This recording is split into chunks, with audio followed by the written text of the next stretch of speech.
के एक महत्वपूर्ण अध्याय के रूप में हम इसके दूसरे भाग के बारे में परिचर्चा करेंगे कि किस प्रकार एक अंग्रेजों की एक कुशल रणनीति एवं चातुर्यता के साथ पंजाब को हड़पने की नीति अपनाई, और इसके तहत हम दूसरे वीडियो लेक्चर में दूसरे आंग्ल सिख युद्ध के बारे में परिचर्चा करेंगे जो 1848 से 1849 के बीच में हुआ। और इस युद्ध के उपरांत ब्रिटिश ईस्ट इंडिया कंपनी ने पंजाब को संपूर्ण रूप से अपने अधिकार में ले लिया। आइए अंग्रेजों और सिखों के बीच में चलने वाले सेकंड आंग्ल सिख युद्ध के बारे में विस्तृत रूप से परिचर्चा करते हैं।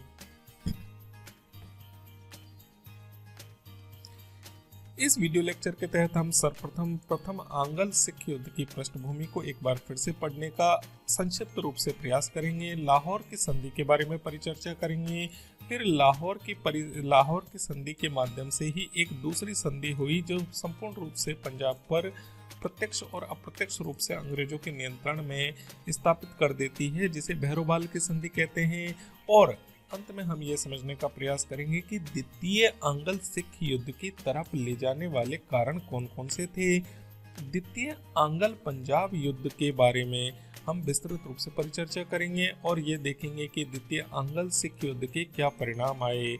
इस प्रकार हम इस वीडियो लेक्चर के तहत ये समझने का प्रयास करेंगे कि द्वितीय आंग्ल सिख युद्ध कैसे हुआ, इसके क्या कारण थे एवं इस युद्ध के परिणाम क्या आए, और इसने ब्रिटिश ईस्ट इंडिया कंपनी को किस तरीके से पंजाब पर अधिकार करने का संपूर्ण अवसर दे दिया। आंग्ल सिख युद्ध की पृष्ठभूमि यह थी कि आंग्ल सिख युद्ध वस्तुतः अंग्रेजों व सिखों के मध्य या पंजाब राज्य के ऊपर शासन करने वाले सिखों के मध्य दो युद्ध हुए, जिसके तहत हमने प्रथम युद्ध 1845-1846 के मध्य हुआ, द्वितीय युद्ध 1848-1849 के बीच में हुआ। इन युद्धों के परिणाम स्वरूप पंजाब में सिख साम्राज्य का अंत हुआ और संपूर्ण सिख क्षेत्र पर ब्रिटिश ईस्ट इंडिया कंपनी का आधिपत्य आ गया। भैरोबाल की संधि 16 दिसंबर 1846 को घटित हुई। लाहौर की संधि के अनुसार कश्मीर गुलाब सिंह को बेच दिया गया था, जबकि सिखों को यह पसंद नहीं आया, इसीलिए मंत्री लाल सिंह ने कश्मीर में विद्रोह कर दिया। यद्यपि विद्रोह का दमन तो कर दिया, परंतु अंग्रेजों ने महाराजा दिलीप सिंह को, जो सिख राज्य के शासक थे, बाध्य किया कि लाल सिंह को मंत्री पद से हटा दिया जाए एवं एक और नवीन संधि करे। फलत 16 दिसंबर 1846 को लाहौर दरबार और अंग्रेजों के बीच में भैरोबाल की संधि हुई, जिसकी निम्नलिखित शर्तें थी। वस्तुतः लाहौर की संधि के बाद कश्मीर के क्षेत्र को गुलाब सिंह को बेच दिया गया, गुलाब सिंह डोगरा को, और इसके बाद कश्मीर क्षेत्र में लाल सिंह के द्वारा विद्रोह कर दिया गया और इस विद्रोह को आधार बनाकर ब्रिटिश ईस्ट इंडिया कंपनी ने भैरोबाल की संधि के माध्यम से संपूर्ण रूप से पंजाब के शासन व्यवस्था एवं राजस्व क्षेत्र पर पूर्णतः नियंत्रण स्थापित करने का प्रयास किया, और जिसमें वे पूर्णतः सफल रहे। जिस तरह की इसकी शर्तें हैं, वे शर्तें संपूर्ण रूप से पंजाब पर ईस्ट इंडिया कंपनी के शासन को स्थापित करती है। सिख राज्य की शासन व्यवस्था के संचालन के लिए अंग्रेज रेजिडेंट की अध्यक्षता में सिख सरदारों की परिषद निर्मित की गई। यह व्यवस्था 1854 ईस्वी तक अर्थात दिलीप सिंह के वयस्क होने तक के लिए की गई और रानी जिंदन के संरक्षण की व्यवस्था को समाप्त कर दिया गया। वस्तुतः एक काउंसिल बनाई गई और काउंसिल के सदस्य तो सिख ही थे, लेकिन उनका अध्यक्ष ईस्ट इंडिया कंपनी के द्वारा नियुक्त एक रेजिडेंट था, जिसने अपने आप को स्थापित किया एज ए शासक के रूप में, और इस तरीके से शासन व्यवस्था पूर्णतः ईस्ट इंडिया कंपनी के अधीन आ चुकी थी। लाहौर में एक स्थायी अंग्रेज सेना रखी गई एवं इस स्थायी अंग्रेज सेना के रखरखाव के लिए लाहौर दरबार प्रति वर्ष 22 लाख रुपए देगा। रानी जिंदन को 1.5 लाख रुपए प्रति वर्ष की वार्षिक पेंशन दे दी गई।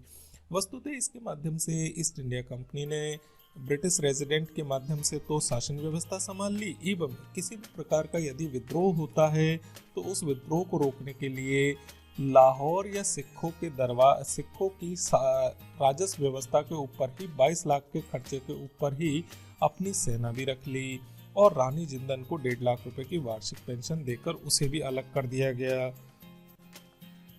प्रथम सिख युद्ध के कारणों के रूप में अगर हम देखें तो महत्वपूर्ण कारण रहे बहरोवाल की संधि के बाद पंजाब के सभी महत्वपूर्ण पदों पर अंग्रेज अधिकारी नियुक्त किए जाने लगे एवं प्रशासन में उनका हस्तक्षेप बढ़ने लगा, अर्थात हर विषय में रोका टाकी एवं विभिन्न प्रकार के प्रश्न पूछे जाने लगे, जिससे सिख बहुत अधिक रुष्ट हो गए।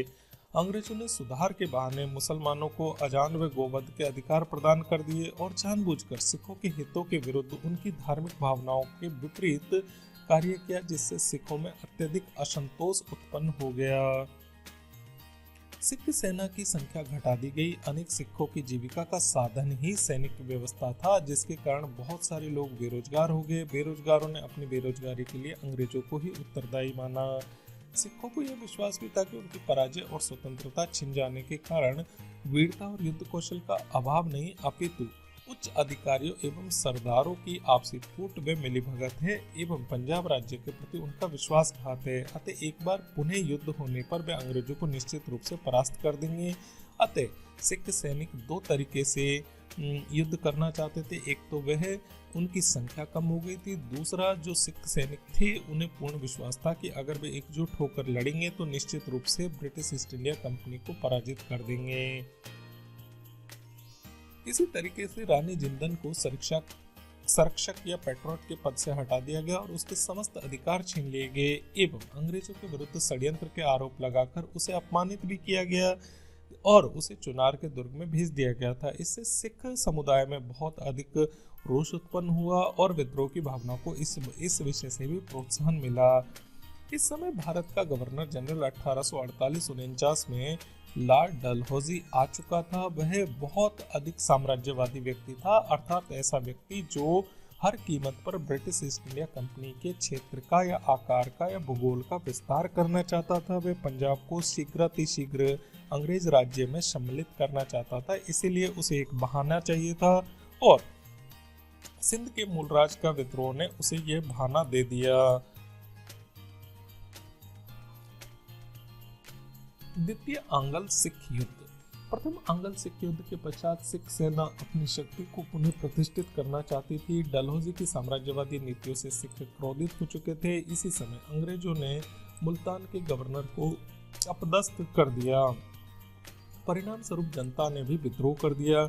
डलहौजी ऐसे ही अवसर की तलाश कर रहा था और उसने तत्काल युद्ध की घोषणा कर दी। इस प्रकार द्वितीय आंग्ल सिख युद्ध प्रारंभ हो गया। द्वितीय आंग्ल सिख युद्ध में मूलतः 3 लड़ाइयाँ लड़ी गई। 22 नवंबर 1848 को रामनगर का युद्ध बैटल ऑफ रामनगर लड़ा गया, जिसमें अंग्रेज सेना का नेतृत्व लॉर्ड गफ और इंग्लिश सिख सेना का नेतृत्व शेर सिंह ने किया था। अगला युद्ध 13 जनवरी 1849 में चेलियाबास का युद्ध लड़ा गया।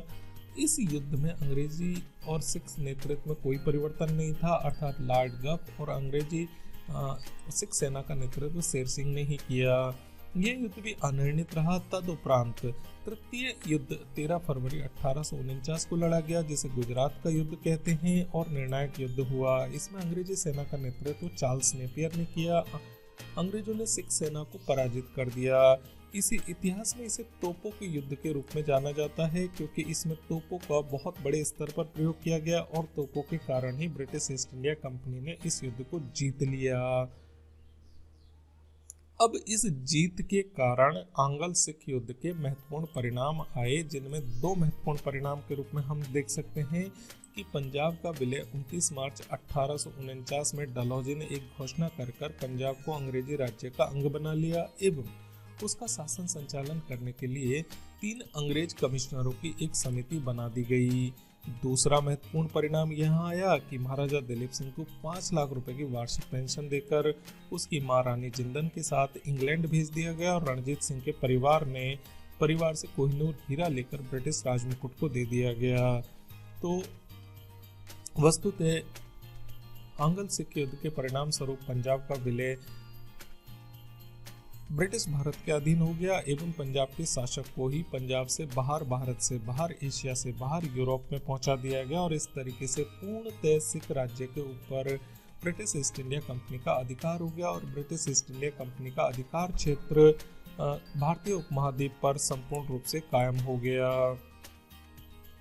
वस्तुतः इस वीडियो लेक्चर के तहत हमने ये समझने का प्रयास किया कि उत्तर पश्चिमी भारत के एक महत्वपूर्ण राज्य जो भौगोलिक व सामरिक दृष्टि से तथा विभिन्न प्रकार के उपजाऊ भूमि के कारण अन्न उत्पादन के महत्वपूर्ण क्षेत्र के रूप में था, उस पर ब्रिटिश ईस्ट इंडिया कंपनी ने 4 से 5 वर्षों के प्रयासों में ही संपूर्ण रूप से कब्जा कर लिया और सिखों को या पंजाब के क्षेत्र को ब्रिटिश ईस्ट इंडिया कंपनी के अधीन कर लिया।